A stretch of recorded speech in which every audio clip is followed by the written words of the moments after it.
सभी को। आज हम लोग आ चुके हैं आईआईटी पटना आर्यभट्ट हॉस्टल और आज हम आपको मिलवाने वाले हैं नए फ्रेशर्स से जो कि एमटेक में आए हैं न्यू बैच में, और जानना चाहेंगे कि उनके क्या विचार हैं, कितने गेट स्कोर पे उनका जो है यहाँ पे एंट्री हुआ है और कैसा क्या प्रोसीजर है यहाँ पे एंट्री का। तो चलिए आपको उनसे मिलवाते हैं। तो हमारे साथ कुछ मित्र जुड़ चुके हैं और उनसे हम लोग जानना चाहेंगे कि क्या उनका राय है और कैसे क्या वो लोग जुड़े हैं यहाँ पे आईआईटी पटना में। तो आइए सबसे रूबरू करवा देंगे। तो ये नए चेहरे हमारे सामने। हेलो भाई सभी को। हेलो भाई।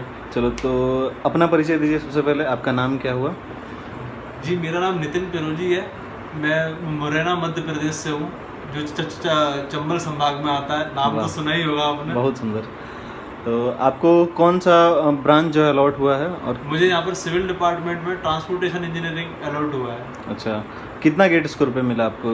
ये मेरा यहाँ पर 492 गेट स्कोर पर मिल गया। बहुत सुंदर, बहुत सुंदर। तो आपका जो ब्रांच है उसमें कितने स्टूडेंट्स हैं टोटल?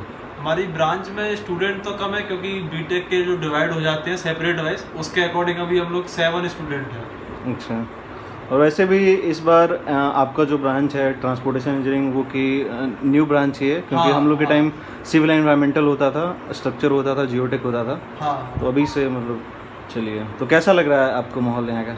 हाँ, यहाँ का माहौल, कैंपस तो एकदम नीट एंड क्लीन है। ये कॉलेज नहीं, शहर है एक।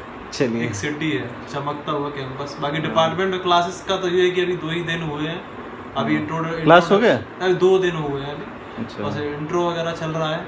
अच्छा। अभी मॉड्यूल वगैरह के बारे में बताया है। बस अभी हाल फिलहाल तो इतना ही है, बाकी है। चलिए, बहुत सुंदर है। दूसरा चेहरा हमारे सामने, परिचय का मोहताज नहीं है, सबसे पहले इन्हीं से परिचय हुआ है। आप अपना नाम बताइएगा भाई। मेरा नाम रवीश कुमार यादव है एंड हम बीटेक किए हैं एनआईटी श्रीनगर से, और मैं यहीं मधुबनी बिहार से हूँ। और मेरा बीटेक सिविल इंजीनियरिंग डिपार्टमेंट में था, और फिर मैं अभी करेंटली एमटेक कर रहा हूँ ट्रांसपोर्टेशन इंजीनियरिंग। कितने गेट स्कोर पे भाई मिला?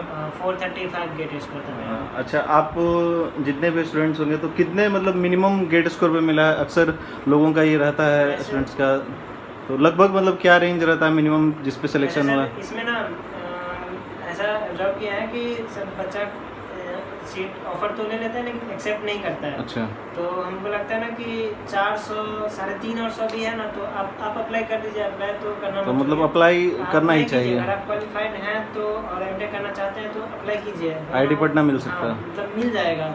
और भी बहुत आईआईटी है जो इससे नीचे भी आता है, वो सब मिल जाएगा। अगर आप एमटेक में इंटरेस्टेड हैं और आईआईटी में एडमिशन चाहते हैं तो अप्लाई कर दीजिए, वो कोई बहुत हार्ड नहीं है। और ऐसा भी हो सकता है ना कि कभी कभी मतलब बहुत लो गेट स्कोर पे भी मिल जाएगा, तो स्पॉट ऑन तक जाने से। अपना गेट प्रिपरेशन जर्नी के बारे में थोड़ा बताइए। आपका फर्स्ट अटेम्प्ट था या फिर सेकंड, मतलब कितने अटेम्प्ट बाद हुआ? सेकंड अटेम्प्ट है। एक दिए थे इससे पहले भी, जब हम 4th ईयर में थे, 2024 में ही मेरा बीटेक कंप्लीट हुआ। अच्छा। उस टाइम पे भी हम दिए थे, तो उस टाइम पे मेरा 405 गेट स्कोर था। अच्छा। उस टाइम पे तो एमटेक का नहीं सोचे थे, तो सबसे कम फी था आईआईटी गांधीनगर का। अच्छा। हम 300 ही लग रहा था, तो वहाँ पे अप्लाई कर दिया कि ऐसे ही ट्रायल मारते हैं, को का क्या प्रोसेस है वो जानेंगे। तो उसके थ्रू हमको मिला था वहाँ का इन्वायरमेंटल इंजीनियरिंग आईआईटी गांधीनगर का। अच्छा। तो उस टाइम पे करना नहीं था, तो वो हम नहीं ऑफर एक्सेप्ट किए थे, बस ऐसे छोड़ दिए थे। फिर इस सेमेस्टर में फिर से हम इस साल फिर से दिए, तो इसके ड्यूरिंग में हम कहीं प्रिपरेशन वगैरह नहीं किया, ऐसा कि कोचिंग वगैरह। इसमें हम यूट्यूब से ही पीडब्ल्यू के 1 शॉट आता था last month, 1 month quick revision type का। हम लोग भी अमित जरोला सर हो गए, रिचा मैम हो गए, उन सबसे हम लोग क्विक रिवीजन किए लास्ट में। उन्हीं का महा रिवीजन करके सीरीज आता है लास्ट में। अच्छा। तो वही किए थे, तो उसी से फिर तो जो भी स्टूडेंट्स अभी गेट का प्रिपरेशन कर रहे हैं उनके लिए आप क्या मतलब बताना चाहेंगे, मतलब कैसे क्या प्रिपरेशन करना चाहिए? नहीं, आप पे भी आएंगे, आपको भी मौका मिलेगा। बिल्कुल बिल्कुल। जो प्रॉपर तैयारी कर रहे हैं कहीं पे कोचिंग वगैरह लेके, वो तो वहीं से करें, वो तो उसी को फॉलो करें। जो तैयारी नहीं कर रहे हैं और चाहते हैं कि चलो ठीक है, एक गेट अच्छा प्रेस्टिजियस एग्जाम है तो एक बार क्वालिफाई हो लेते हैं, तो वैसे में कहेंगे कि इधर उधर पैसा क्या फंसा है, यूट्यूब से ही कर ले, सब कंटेंट मिल जाता है वहाँ से। महा रिवीजन वगैरह वो कर लेने से एनफ कंटेंट अवेलेबल है अभी तो वेब पे। उसमें कहीं कुछ तो वहाँ से भी हो जाता है। लेकिन अगर जो चाहता है अच्छा रैंक लाना, जो गेट के थ्रू कुछ करना, पीएसपी वगैरह, वो तो फिर प्रॉपर आप बैच वगैरह दीजिए, फिर वहाँ से आप बेटर कर सकते हैं। मतलब एक्सेल अगर करना है, अगर टॉप PSU चाह रहे हैं तब तो हाँ। प्रॉपर आपको लगना पड़ेगा साल 2 साल। चलिए, आपका सबसे फेवरेट सब्जेक्ट कौन सा है? Last question. फेवरेट तो ट्रांसपोर्टेशन ही है, पूरा मतलब सब दिखते रहता है कि अच्छा गाड़ी चला रहे हैं। अच्छा। सिमुलेशन। मतलब प्रैक्टिकल सिविल का यही खासियत है। सिविल में हम लोगों को जो भी हम लोग करते हैं वो चीज़ दिखता है। CS में ऐसा नहीं है, इलेक्ट्रॉनिक्स में ऐसा नहीं है, लेकिन सिविल में क्या है कि हम लोगों को सारी चीज़ें दिखती है ना। बिल्कुल। तो आप पे आएंगे, आप बताइए स्टूडेंट्स को क्या दो पॉइंट बताएंगे करना चाहिए और 2 पॉइंट ऐसे जो नहीं करना चाहिए। जो आपने प्रिपरेशन फेज के दौरान ऑब्जर्व किया होगा, अक्सर जो गलती स्टूडेंट्स करते हैं वो जो मतलब आप बताना चाहें कि वो नहीं करना चाहिए तो जल्दी मतलब अर्ली सक्सेस मिल सकती है स्टूडेंट्स को। इसके बारे में बात करते हैं। मैंने ना गेट की तैयारी लगभग BTech के 3rd ईयर के स्टार्टिंग से ही कर दी थी, या फिर 2nd ईयर के लास्ट से। उससे पहले मैंने सेल्फ स्टडी करना स्टार्ट किया था। तो 2-3 महीने में मुझे लगा कि आई नीड अ मेंटर। मुझे काफ़ी ज़रूरी लगा कि ऐसे नहीं हो पाएगा। तो तैयारी करते समय गेट एक थोड़ा बड़ा एग्जाम है और सिविल जैसा कोर्स जिसमें सिलेबस काफ़ी ज़्यादा है और बहुत ज़्यादा फॉर्मूलाज हैं, काफ़ी सारे फॉर्मूलाज हैं, और साथ में BTech भी आपको करना है अपने साथ में। तो एकदम वो हो रहा था कि सेमेस्टर के एग्जाम अलग चल रहे हैं, अलग सब्जेक्ट के कोचिंग के अलग चल रहे हैं, तो ये काफ़ी डिफिकल्टी रहता है। तो इसको मैनेज करना थोड़ा सा मुश्किल हो सकता है। अगर आप किसी IIT या NIT या गवर्नमेंट कॉलेज में या अटेंडेंस का क्राइटेरिया है, वहाँ पर ये थोड़ा सा कॉम्प्लिकेटेड या मुश्किल हो सकता है। लेकिन अगर आप प्राइवेट कॉलेज से हैं, स्टेट कॉलेज से, आप अटेंडेंस का थोड़ा सा लाइटली ले लेते हैं, तो आप साथ में तैयारी कर सकते हैं किसी भी कोचिंग के थ्रू। और ऑनलाइन ऑफलाइन, आई थिंक मेरे according online is the best. अभी तो कोविड के बाद से जो सिचुएशन है, के बाद से सिचुएशन है, उसके according online is the best. सबसे बढ़िया से बढ़िया टीचर मी और अकॉर्डिंग टू अदर स्टूडेंट। आपने बहुत बढ़िया मुन्ना कहाँ से प्रिपरेशन किया था? मैंने फिजिक्स वाला से किया था। अच्छा, PW से। बहुत सुंदर। अभी गेट वाला के नाम से? हाँ, गेट वाला के नाम से मैंने वहाँ से किया था प्रिपरेशन। चलिए, बहुत सुंदर। ये भी PW से हैं और आप भी PW से हैं। चलिए, तो PW का भी जलवा कायम है यहाँ पे। अगर PW ना होता तो हम इस एग्जाम के बारे में सोच भी ना पाते, इतनी ज्यादा ऑफलाइन में, है ना। बिल्कुल। चलिए, बहुत सुंदर। और वही क्वेश्चन फिर से हम बोलेंगे, क्या मतलब करना चाहिए, क्या नहीं करना चाहिए? 2 पॉइंट बस, clear and crisp.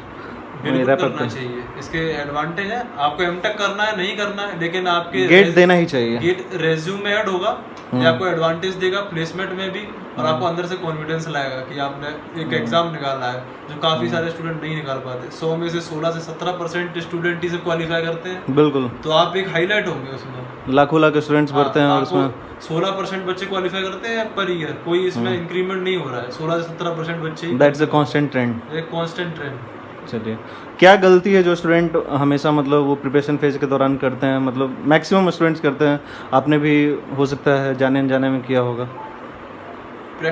Get online exam है, मतलब कंप्यूटर बेस पे होता है, तो प्रैक्टिस करना चाहिए अपन को उनके वर्चुअल कैलकुलेटर की, उसी इंटरफेस में। मतलब उसी इंटरफेस में वर्चुअल कैलकुलेटर की प्रैक्टिस करना चाहिए, क्योंकि वर्चुअल कैलकुलेटर और साइंटिफिक कैलकुलेटर में बहुत अंतर आ जाता है। उसमें प्रैक्टिस नहीं है तो आप एग्जाम में आपको सब कुछ आते हुए भी आप कुछ नहीं कर पाओगे, सिली मिस्टेक हो जाती है, कुछ कर ही नहीं पाएंगे। वो डिफरेंस एकदम, आप माउस से यूज करना कैलकुलेटर को, इट्स टोटली डिफरेंट थिंग, बहुत ही ज़्यादा टाइम कंज्यूमिंग है। चलिए, तो ये रहे सिविल के 2 चेहरे, और इसके बाद हम रुक करना चाहेंगे हमारे एक नए चेहरे जो हैं, नए मित्र बॉडी बिल्डर साहब।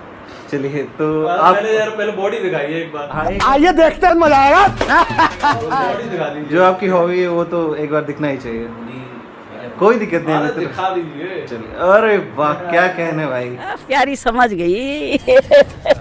चलिए, तो आप अपना परिचय दीजिएगा पहलवान जी। नाम शिवम झा है, मैं IIT पटना से MTech कर रहा हूँ मैकेनिकल डिपार्टमेंट से, और मेरी स्पेशलाइजेशन है थर्मल एंड फ्लूइड इंजीनियरिंग।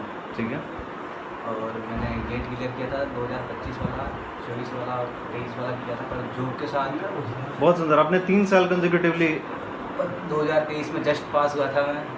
हाँ, होता है स्टार्टिंग में इफिशिएंसी आपका ज़्यादा रहता है, क्योंकि आप सेमेस्टर दे रहे होते हो, तो आपको मोर और लेस टेक्निकल नॉलेज थोड़ा सा रहता है, तो फ्लो में होता है कि फर्स्ट ईयर में क्लोज कॉल रहता है। चलिए, तो थोड़ा सा आप अपने बारे में बताना चाहें, आपका क्या एक्सपेक्टेशन है यहाँ से, और मतलब कैसा लग रहा है यहाँ का माहौल वगैरह, थोड़ा सा उसके बारे में बताएं। मतलब कैंपस बहुत बड़ा है, मतलब पूरा घूम लिए कैंपस? पूरा कैंपस घूम लिए पूरा। एक दिन जब फर्स्ट दिन आया था तब कैंपस घूमे थे कम से कम 15 किलोमीटर।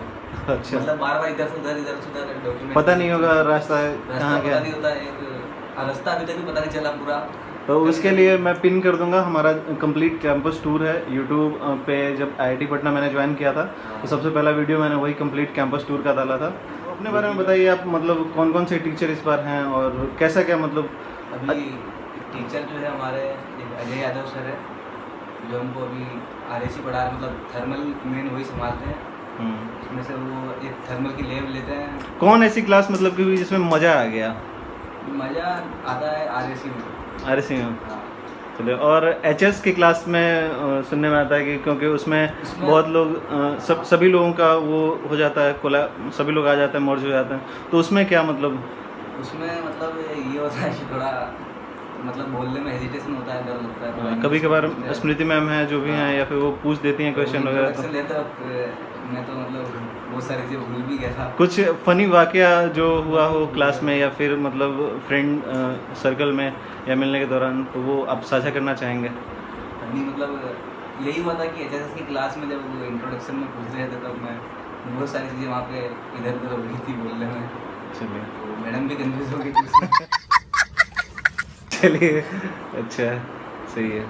तो और अपने बारे में आप बताएं कि आप मैकेनिकल बैकग्राउंड से हैं, तो मैकेनिकल में स्टूडेंट्स को कैसे क्या प्रिपेयर करना चाहिए, थोड़ा सा गाइड करें। और कितने मतलब यहाँ पे गेट स्कोर पे हुआ है मिनिमम, और क्या आप लोगों में ब्रांच है वो थोड़ा सा एक बार बताना चाहें। स्कोर यहाँ का मिनिमम शायद अगर आप 350 पे अप्लाई करोगे तो भी शायद मिल जाएगा ये। मेरा गेट स्कोर 494 था।